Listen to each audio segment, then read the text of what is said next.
Сәлеметсіздер ме 7-ші сынып оқушылары, бүгінгі видеода қазақ әдебиеті пәнінен 4-ші тоқсанның БЖБ біріне талдау жасап беретін боламын. Видеоны көріп бастамас бұрын ең алдымен 1 секундтарыңды бөліп, каналға тіркеліп кетсеңдер өте жақсы болар еді. Бізде бөлім ұрпақ тәрбиесі, осы бөлім бойынша алынатын болады. БЖБ-ға берілетін уақыт 15-20 минутты беріледі. Бір ғана тапсырма бар бұл жерде. Екі тақырыптың бірін таңдап, ұлттық құндылықтар тұрғысынан талдаңыз, әдеби эссе жазыңыз дейді. Бірінші, Мұхтар Шахановтың Нарынқұм зауалы шығармасында шындық, құрмет, әділдік қалай көрініс тапқан? Шындықтың ащы даңқы тақырыбында әдеби эссе жаз дейді. Ал екінші, Медетбектің тәуелсізбін өлеңінде қазақтың сан ғасырлық арманы, тәуелсіздік бағыты, азаттық бейнесі қалай жырланды? Тәуелсізбін танып тұрмын өзімді тақырыбында әдеби эссе жаз дейді. Осы эссен екі тақырыптың бірін таңдап, эссе жазуымыз керек. Яғни мен мысал ретінде екінші тақырыпты таңдадым. Яғни Медетбектің тәуелсізбін өлеңін таңдадық, тәуелсізбін танып тұрмын өзіңді тақырып.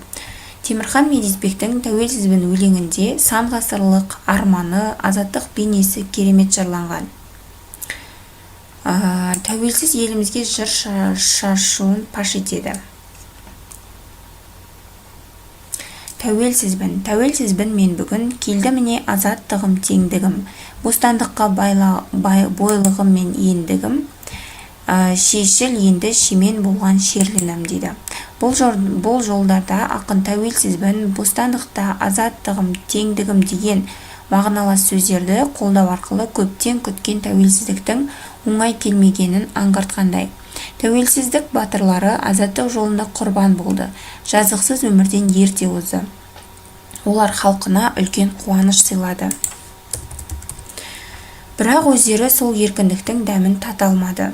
Келді міне азаттығым, теңдігім деген жолдарда ел азаттығымен қоса өз бостандығын да сыйлаған, заманға қуанған, шығармасымен әлемге жар салған ақын бейнесін көре аламыз. Расында халық ішінен азғантай қазақ зиялылары алға суырылып шығып, өз ойын ойланбастан ашық айтты. Олар өзім деп қара басын ойлаған жоқ. Болашақ ұрпақ бізде қараңғы емес, күннің көзін көріп, еркін өссін деп армандады. Және сол армандарына жетті деп ойлаймын. Енді біздер сол еркіндікті, тәуелсіздікті бағалауымыз қажет.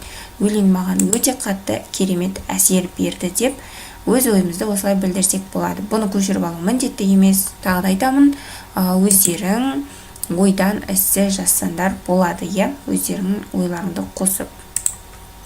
Сонымен біздің бүгін БЖБ талдау аяқталды.